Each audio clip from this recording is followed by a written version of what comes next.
Well, before going on with the course, there is something I would like to remind you.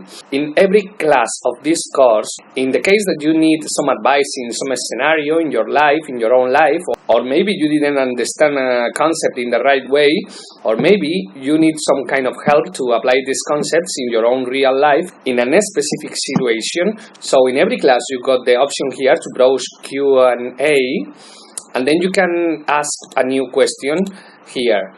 And please try to be as much specific as you can so I can answer you in the proper way. Besides, as I said, this course is updatable, which means that I will be updating with video content, and I will be adding these questions that you as a student can make to me. So apart from answering them by writing, I will also answer them in my updated videos in the future, so you can have a more visual approach of what you need to know. Thank you so much, and we go on with the course.